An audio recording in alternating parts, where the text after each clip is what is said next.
Well, hello there everyone, welcome back. Today we're going to discuss the last of the so-called 7 deadly sins, that of lust. Now, lust means an insatiable desire for sex.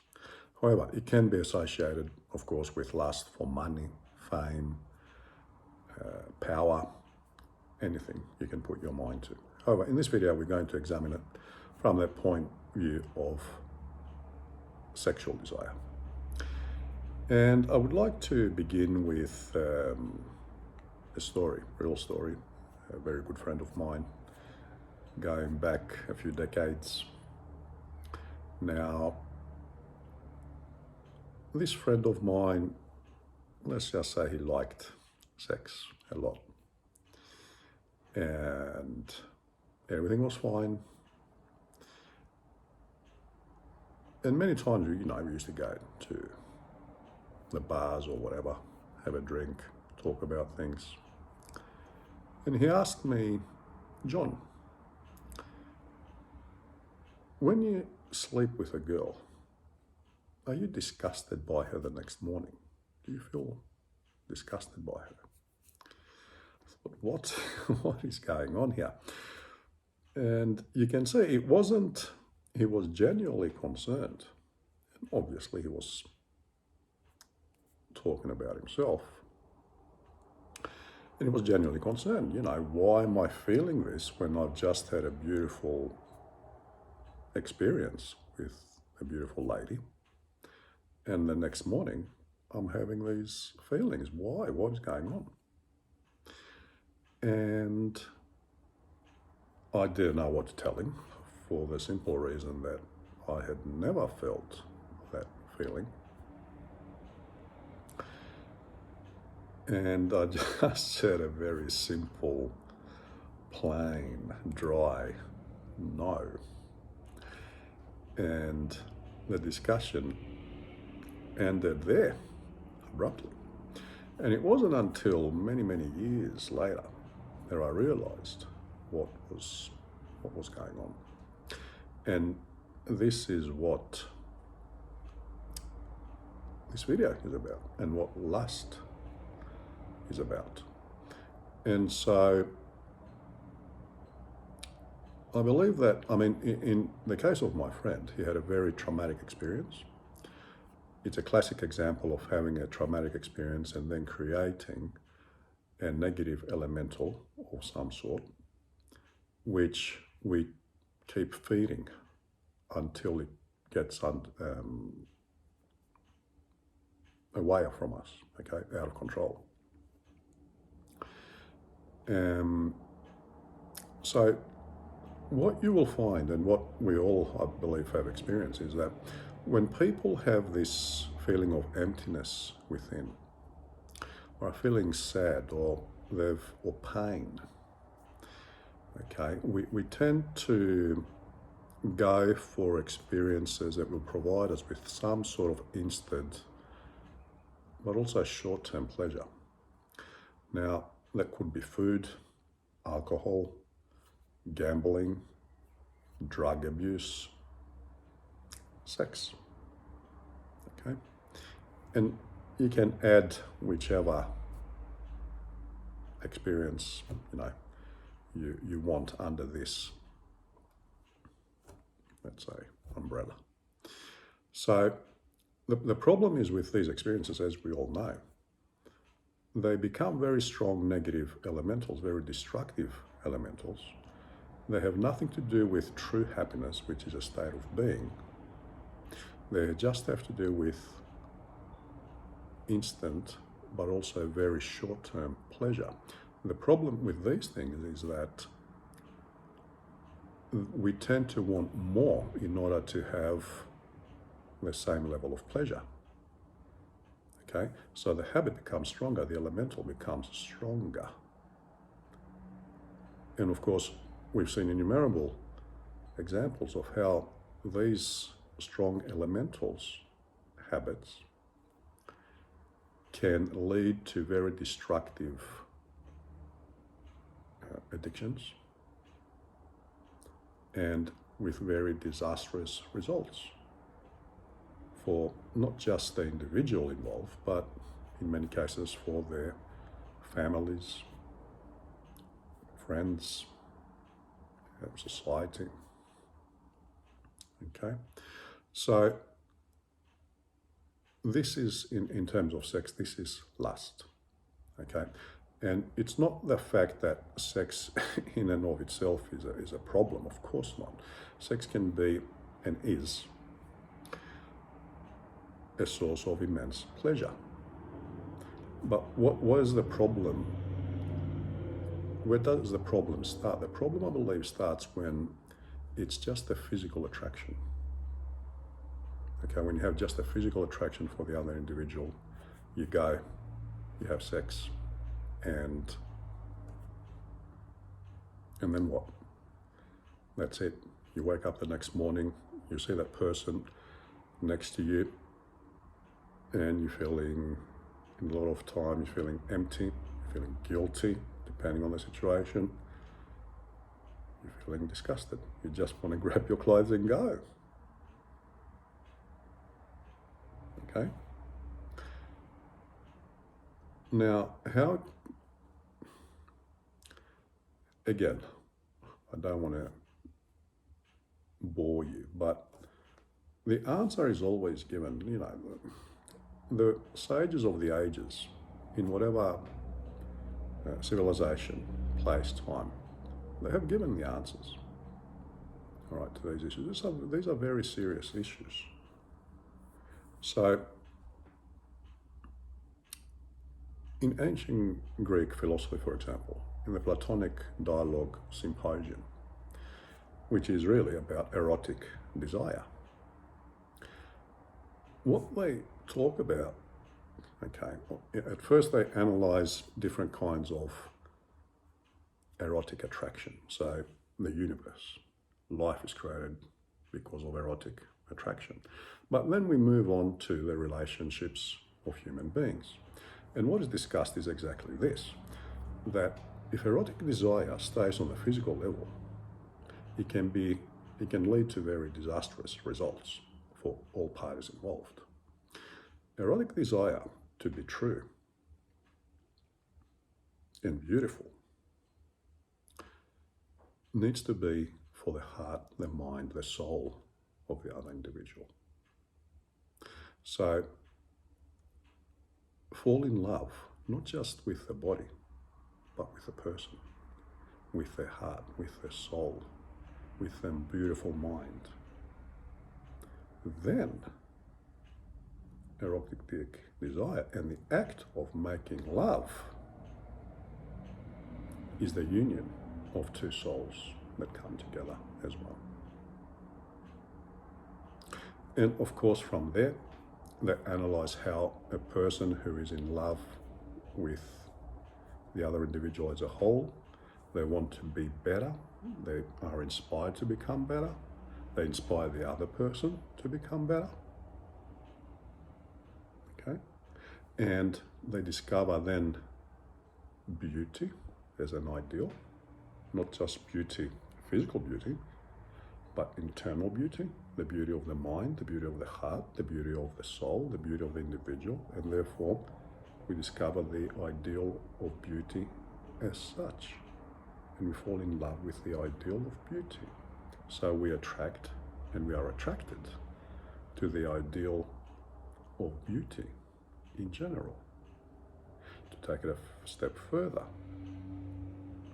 we fall in love with a desire to know the divine. And we also fall in love with the desire to know ourselves as human beings. And all this becomes one. Okay? So, the erotic desire then becomes a desire to self-improve as human beings and to aspire the same feeling to our erotic partner. Now, the genitals, okay, they are a sacred gift. They are the gift of life. And through the erotic connection of two human beings, we can create life. We can express our divine nature as creators. We bring life to the world, which is the biggest expression of love that there is, to bring another human being in this world. Okay? So we need to move, if you wish, from just being attracted to the physical beauty of the other human being.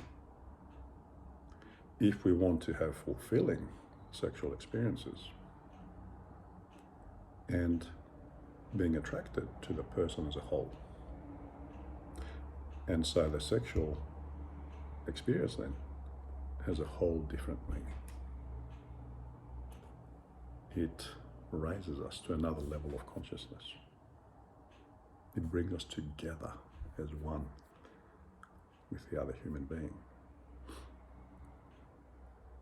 Okay? To create life. Now, there are some paintings of the late Renaissance where they depict, in one painting they depict the so-called earthly Eros and the divine Eros. And in another one they depict the Archangel Michael and Satan. And it's funny when you see these paintings next to each other, they're all by the same, okay? And you can easily identify earthly Eros with Satan and divine Eros with Archangel Michael. And in these paintings, divine Eros defeats earthly Eros and Archangel Michael defeats Satan. Now, Satan and the earthly Eros are symbols, representations, if you wish, of our earthly ego, of all these insatiable desires. And divine Eros and Archangel Michael, they depict our divine self that need to defeat our earthly self if we are to evolve as human beings and live happy, creative, fulfilling lives. Now, by the way, Archangel Michael, just so we clarify one thing, Archangel Michael is not just a symbol. He is very real. We're going to talk about the archangelic orders, but let's just say for now that every human being has an Archangel Michael with them, always. And Archangel Michael is the Archangel of fire and love. And he resides, his energy center is the center of the heart. His color is all shades of red and rosy pink. Okay? It's not by chance that the heart is a symbol for love. It is very real. Okay? And the meaning here is that it is through love, true love, that we can change, transform, manifest positive elementals in the place of the negative ones, transform our earthly ego, transform our present day personality to the level of our divine self. Okay? So these are very, very important lessons and ideas. So what we need to understand with all these things, we do not deprive ourselves, all right? This is not about abstinence from the sexual act, from having sex. No. It is about not falling to the trap of an earthly desire like lust, which can have disastrous results, as we've seen everywhere. In everyday life, I mean, news media, they're full of examples of these things. So it is all about becoming the masters,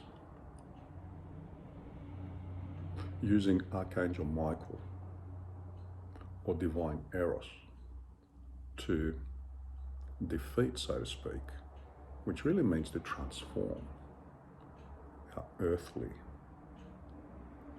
ego, our earthly nature, to be the masters of our earthly nature, of our ego. It is through this path that we can then evolve, express our divine nature as creators, and live happy and fulfilling lives. It really, that's all there is. Now, truth is always simple. We as human beings tend to complicate things, but truth is always simple. The other thing is that, okay, words are good, we talk about these things, but we also need to put these things into practice in our everyday lives. And if we feel lost, a very good way to do it is through the exercises and meditations that we've already given in this channel, and we will give more in later videos. Okay? So it's not just good to listen to these things and say, oh, okay, that's great, or not. The idea is that we practice those things that become part of our everyday life. That's when these teachings, these meditations, these exercises have real, true value. So, love, my friends. Love and fall in love with the whole individual.